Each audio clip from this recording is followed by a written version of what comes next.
बंगाल का विभाजन Lord Curzon के द्वारा किया गया था। बहुत ही विवादास्पद वायसराय कहे जाते हैं लॉर्ड कर्जन महोदय।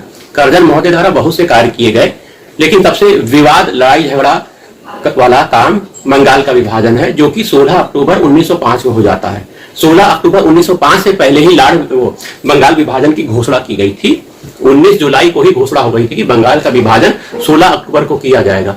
तो बंगाल का विभाजन की जैसे घोषणा होती है, सभी पार्टियां, सभी लोग बंगाल विभाजन का विरोध करते हैं। उसमें भारतीय राष्ट्रीय कांग्रेस भी तो है। तो बंगाल का विभाजन करने का क्या कारण था?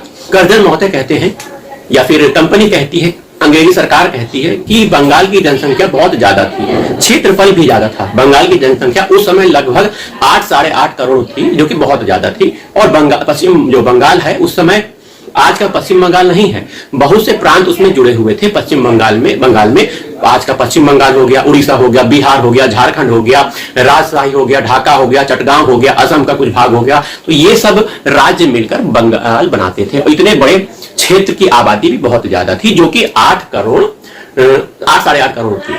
तो कर्जन महोदय कहते हैं कि प्रशासनिक सहूलियत के आधार पर बंगाल का विभाजन किया जा रहा है। इतने बड़े राज्य को, इतनी बड़ी जनसंख्या वाले राज्य को 2 भागों में बांटकर अच्छे से प्रशासन चले, इसके लिए बंगाल विभाजन किया जा रहा है। लेकिन बंगाल विभाजन करने का मुख्य कारण प्रशासनिक नहीं था, इसका मुख्य कारण राजनीतिक और सांप्रदायिक था। बंगाल उस समय राजनीतिक चेतना का बहुत बड़ा केंद्र बनता जा रहा था। अंग्रेजों के विरुद्ध बहुत से संगठन बन गए थे, लोग एकजुट हो रहे थे, अंग्रेजों के खिलाफ कार्रवाई कर रहे थे।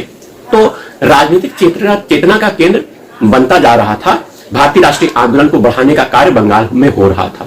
तो अंग्रेजों ने यह सोचा कि बंगाल को क्यों न फूट डाल दी जाए और इस राजनीतिक चेतना के केंद्र को तोड़ दिया जाए। इसलिए बंगाल का विभाजन अंग्रेजों के द्वारा, कर्जन महोदय द्वारा किया गया। वही सांप्रदायिक आधार पर भी बंगाल का विभाजन किया गया। हिंदू और मुस्लिम को बांटने का पहला ये जो प्रयास है, पहला न कहा जाए, अंग्रेज तो करते ही रहते हैं, ये जो प्रयास इन्होंने किया है, यह अंततः 1947 में भारत की आजादी के समय देखने को प्राप्त हो गया। भारत और पाकिस्तान 2 भागों में जो बटा है, वो एक तरह से देखा जाए बंगाल विभाजन का दूसरा रूप है, नया रूप है, आगे चलने वाला परिणाम कहा जा सकता है।